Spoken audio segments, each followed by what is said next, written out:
बिस्मिल्लाहिर्रहमानिर्रहीम। अस्सलाम वालेकुम second year BSN students, hope आप सब लोग खैरियत से होंगे। तो स्टूडेंट्स, आज हम जनरल फार्माकोलॉजी का सेकंड लेक्चर स्टार्ट करने जा रहे हैं, जो कि बेस कर रहा है पर्पसेस ऑफ मेडिकेशन के ऊपर। हम देखेंगे कि मेडिकेशन के क्या क्या पर्पसेस हैं, हम किस लिए मेडिसिन प्रोवाइड करते हैं पेशेंट को। ये हमारा फार्माकोलॉजी का लेक्चर नंबर 2 है। आप लोगों ने मुझे प्रीवियस लेक्चर की कमेंट्स में बता दिया था कि आप लोग जो है हिस्ट्री पे लेक्चर अभी कंडक्ट नहीं करना चाह रहे हैं, क्योंकि वो पेपर पॉइंट ऑफ व्यू से ऐसा इंपॉर्टेंट चैप्टर नहीं है, तो हम उसको बाद में कवर कर लेंगे। पहले हम सिलेबस पे फोकस करते हैं। चलिए हम लेक्चर को स्टार्ट करते हैं। तो आगे बढ़ने से पहले स्टूडेंट्स, अगर आप लोग इस चैनल पर नए हैं तो जल्दी से सब्सक्राइब का बटन प्रेस कर दे और हमारी इन एफर्ट्स को सपोर्ट करें। और अगर वीडियो आपको पसंद आती है तो इसको लाइक जरूर कीजिएगा और दोस्तों के साथ शेयर भी कीजिएगा। तो हमारा आज का क्वेश्चन क्या है, पर्पसेस ऑफ मेडिकेशन। मेडिकेशन किस पर्पस के लिए दी जाती है, हम कब कब मेडिसिन यूज करते हैं, ठीक है। तो ये हमारे पास पर्पसेस हैं मेडिसिन यूज करने के। टू डायग्नोज डिजीज, हम सबसे पहले डिजीज को डायग्नोज करने के लिए मेडिसिन इस्तेमाल करते हैं। हम आगे चल के इन तमाम पॉइंट्स को देखते हैं, तो अभी हम सिर्फ इनके नाम देख लेते हैं। सेकेंड हमारे पास क्या है, टू प्रिवेंट डिजीज, डिजीज को प्रिवेंट करने के लिए, मींस प्रोफाइलेक्सिस के लिए। प्रोफाइलेक्सिस क्या होता है कि डिजीज अभी हुई नहीं है, आप लोग हिफाजती इकदाम जो कर रहे हैं, जो आप एहतियाती तदाबीर कर रहे हैं, वो क्या होंगी, वो आपकी प्रोफाइलेक्सिस होगी। टू ट्रीट डिजीज, किसी भी डिजीज को ट्रीट करने के लिए या उसकी सिम्टम्स को डिक्रीज करने के लिए। फोर्थ पे आपके पास क्या है, टू रीस्टोर नॉर्मल फंक्शनिंग, कि अगर आपकी बॉडी नॉर्मली फंक्शन नहीं कर पा रही है, उसके अंदर कुछ सर्टन डेफिशिएंसीज आ रही हैं, तो आप उसको रीस्टोर करने के लिए आप काम करते हैं, ठीक है, मेडिसिन देते हैं। To maintain normal function, normal function को मेंटेन करने के लिए बाज दफा ऐसा होता है कि आपकी बॉडी के अंदर जो है वो हार्मोन्स प्रोड्यूस नहीं हो रहे हैं, या आपके अंदर वाइटामिन या मिनरल्स वगैरह बॉडी में नहीं हो रहे हैं, और आपकी बॉडी नॉर्मली फंक्शन नहीं कर रही है, आपकी बॉडी उसको नॉर्मली प्रोड्यूस नहीं कर रही है, ठीक है। तो आप उस नॉर्मल कंडीशन को मेंटेन रखने के लिए मेडिसिन ले रहे होते हैं। जैसे कि हम जो है पेशेंट को इंसुलिन दे रहे होते हैं, क्यों दे रहे होते हैं, कि वो जो नॉर्मल फंक्शनिंग है ना बॉडी की, वो मेंटेन रहे उसकी, ठीक है। और 6 पे क्या है, यूज्ड इन इंटरवेंशनल थेरेपीज। तो इंटरवेंशनल थेरेपीज क्या होती हैं कि आप जो पेशेंट की ट्रीटमेंट के लिए कुछ प्रोसीजर्स कर रहे हैं, जैसे कि सर्जरी है, तो उसमें किस तरह से आप मेडिसिन को इस्तेमाल करते हैं, ठीक है। तो ये 6 पर्पसेस हैं। हम फर्स्ट वन पे चलते हैं। हमारा फर्स्ट पर्पस क्या है कि हम किसी भी डिजीज को डायग्नोज करने के लिए जो है मेडिसिन को इस्तेमाल करते हैं। तो मेडिकल डायग्नोसिस हम पहले देख लेते हैं। मेडिकल डायग्नोसिस क्या होता है कि किसी भी पेशेंट के साइन सिम्टम्स को देख के जो हम उसकी डिजीज के बारे में एक स्टेटमेंट देते हैं, वो मेडिकल डायग्नोज होता है, ठीक है। इसके एग्जांपल क्या है, हम के सोडियम आयोडाइड जो है, अगर किसी हम पेशेंट को ओरली एक पिल दे देते हैं, जो कि रेडियो एक्टिव सोडियम आयोडाइड हमने दे दिया उसको, तो क्या होगा कि जो थायराइड के सेल्स हैं वो अपटेक करेंगे उस रेडियो एक्टिव एलिमेंट को, ठीक है। तो उसके कुछ आवर्स के बाद या कुछ दिनों के बाद हम क्या करेंगे, हम उस पेशेंट का थायराइड स्कैन कराएंगे, तो हमें पता चल जाएगा कि वहां पर जो ट्यूमर है वो किस अमाउंट में है, कितनी ज्यादा है, कितनी बड़ी है, ठीक है। तो हमें उसका पता चल जाएगा, तो हम डिजीज डायग्नोज कर सकेंगे, ठीक है। तो आपको समझ आ गई इसकी कि हम डायग्नोसिस में किस तरह से इस्तेमाल करते हैं।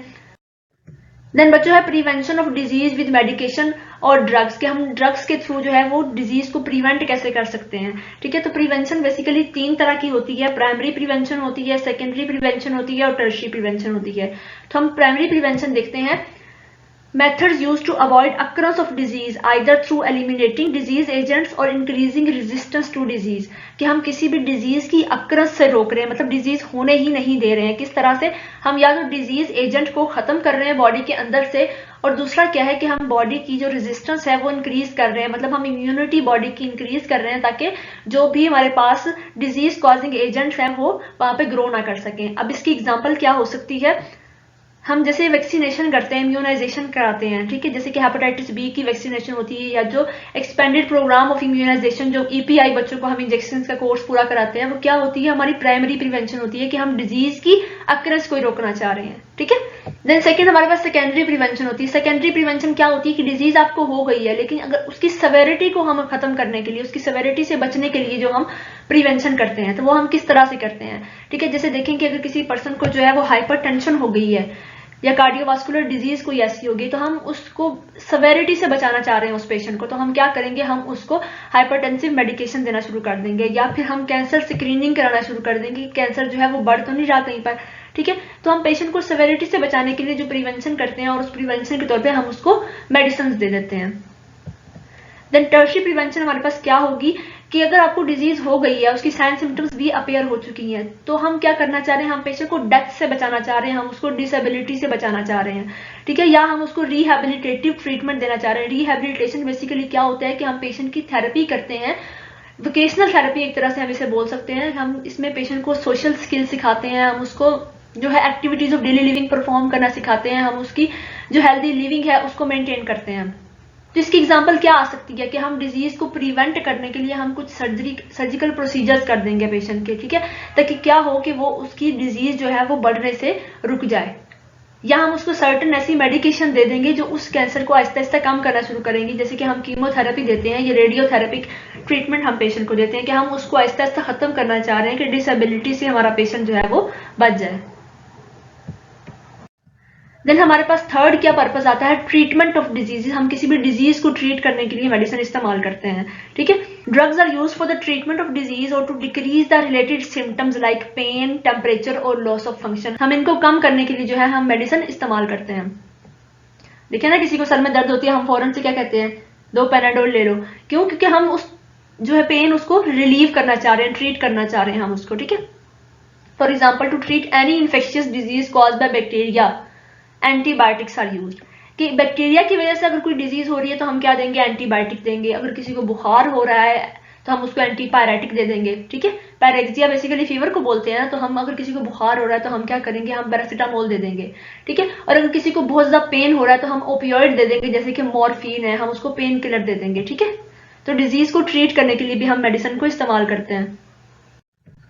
देन है drugs use to restore normal functioning और मेंटेन नॉर्मल फंक्शनिंग, ठीक है। कि वो ड्रग्स जो कि आपकी बॉडी के उस नॉर्मल फंक्शन को रिस्टोर कर रही हैं जो कि आप लॉस कर चुके थे, या वो ड्रग्स जो कि आपकी बॉडी के नॉर्मल फंक्शन को मेंटेन किए हुए हैं। जैसे कि देखें, विटामिन डेफिशिएंसीज हो जाती हैं, हमारे जो वाटर सोल्यूबल विटामिन हैं वो डेली बेसिस पे हमारी बॉडी से रिमूव हो जाते हैं। फैट सोल्यूबल तो फिर भी कुछ टाइम निकाल जाते हैं बॉडी के अंदर, लेकिन वाटर सोल्यूबल जो विटामिन है हमें डेली बेसिस पे लेने चाहिए, ठीक है। तो हम इनको रिस्टोर करने के लिए भी हम विटामिन ए, डी, ई, के जितने भी हैं हमारे पास फैट सोल्यूबल विटामिन हैं, या जो बी कॉम्प्लेक्स है, विटामिन सी है, हम इसके सप्लीमेंट देते हैं, ठीक है, ताकि बॉडी के नॉर्मल फंक्शनिंग जो है वो रीस्टोर हो सके या फिर वो नॉर्मल कंडीशन में रह सके। देन न्यूरोलॉजिकल एबनॉर्मेलिटीज आती हैं, उनको भी ट्रीट करने के लिए, जैसे कि एंटीसाइकोटिक्स हम देते हैं किसको, जिस पेशेंट को साइकोसिस हो जाता है, ठीक है, या न्यूरोलेप्टिक हम देते हैं पेशेंट्स को, एंटी डिप्रेशन टैबलेट्स देते हैं, एंग्जियोलिटिक्स देते हैं किसी पेशेंट को स्ट्रेस से बचाने के लिए, डिप्रेशन से बचाने के लिए। Then similarly, autonomic nervous system abnormalities can be controlled with sympathomimetics. Sympathomimetic drugs कौन सी होती हैं? मिमिक्री वर्ड आपने सुना होगा। मिमिक्री का मतलब क्या होता है, किसी की नकल करना। तो जो ड्रग्स हमारे सिंपैथेटिक नर्वस सिस्टम की तरह काम करती हैं उनको सिंपैथोमाइमेटिक ड्रग्स बोलते हैं, ठीक है। तो हम क्या करते हैं, ऑटोनॉमिक नर्वस सिस्टम की एबनॉर्मेलिटीज को ट्रीट करने के लिए हम सिंपैथोमाइमेटिक्स देते हैं, ठीक है। या बाज दफा हम सिंपैथोलिटिक्स भी देते हैं कि हम उसकी एक्टिविटी अगर ज्यादा होगी ऑटोनॉमिक नर्वस सिस्टम की तो हम उसको कम करना चाह रहे हैं, तो हम सिंपैथोलिटिक्स देंगे जो सिंपैथेटिक सिस्टम के काम को जो है वो रिवर्स करेगी, उसको एक्सेस से रोकेगी। पैरासिम्पैथोमाइमेटिक्स भी हम दे सकते हैं जो कि पैरासिम्पैथेटिक सिस्टम की तरह काम करेंगी, या हम उसके भी अगेंस्ट हम पैरासिम्पैथोलिटिक्स भी दे सकते हैं, ठीक है।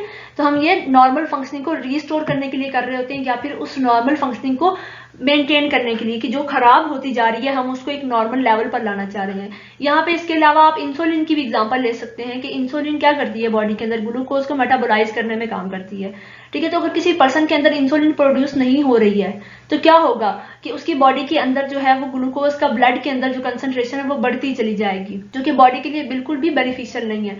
तो हम क्या करते हैं, हम उस पहले वाली कंडीशन को रीस्टोर करने के लिए हम उस पेशेंट को इंसुलिन लगाते हैं फर्स्ट टाइम, ठीक है। और बाद में हम उस लेवल को मेंटेन करने के लिए हम उस पेशेंट को इंसुलिन रेकमेंड करते हैं कि वो जो है अपनी डिजीज के थ्रू आउट प्रोसेस जितना भी है उसकी बाकी जितनी भी जिंदगी है वो उसके दौरान में या तो जो टैबलेट्स हैं इसकी, ठीक है, या फिर इंसुलिन जो है उसको लगाता रहे। देन बच्चों आती है drugs used in interventional therapies. Interventional therapies मतलब पेशेंट को थेरेपी प्रोवाइड कर रहे हैं हम, उसकी कोई डिजीज कंडीशन इस तरह की है कि हम उसके लिए कोई इंटरवेंशन करना चाह रहे हैं, कोई एक्शन करना चाह रहे हैं, जैसे कि हम उसकी सर्जरी करना चाह रहे हैं पेशेंट की। तो उस सर्जरी के दौरान हम जो मेडिसिन उसके इस्तेमाल करेंगे, जैसे कि हम एनेस्थीसिया गैसेज इस्तेमाल करेंगे जिनमें नाइट्रिक ऑक्साइड आती है, या फिर जो है हम उसके अंदर इंजेक्शन इस्तेमाल करेंगे जिनमें जो हमारे पास प्रोपोफोल वगैरह आते हैं, ठीक है। इसके अलावा बहुत सारे इंजेक्शन, वो पूरी एक किट होती है, एनेस्थीसिया किट होती है मेडिसिन की, तो हम उनको इस्तेमाल करते हैं। तो लीजिए स्टूडेंट्स, हमारा आज का लेक्चर खत्म होता है। हमने आज जो पर्पसेस ऑफ मेडिकेशन थे वो बहुत अच्छे से पढ़ लिए। होप कि ये क्वेश्चन जो है आप लोगों का अच्छे से क्लियर हो चुका होगा। अगर पेपर में इस तरह से क्वेश्चन आता है तो आप लोग इसको अच्छे से कवर कर सकेंगे। हमारा अगला लेक्चर जो है वो सोर्सेज ऑफ ड्रग्स पे होगा। वीडियो अगर आप लोगों को हेल्पफुल लगी हो तो इसको लाइक जरूर कीजिएगा, दूसरों के साथ शेयर कीजिएगा। मिलते हैं इंशाल्लाह नेक्स्ट लेक्चर में सोर्सेज ऑफ ड्रग्स के साथ। तब तक के लिए अल्लाह हाफिज, अपना बहुत सारा ख्याल रखिएगा।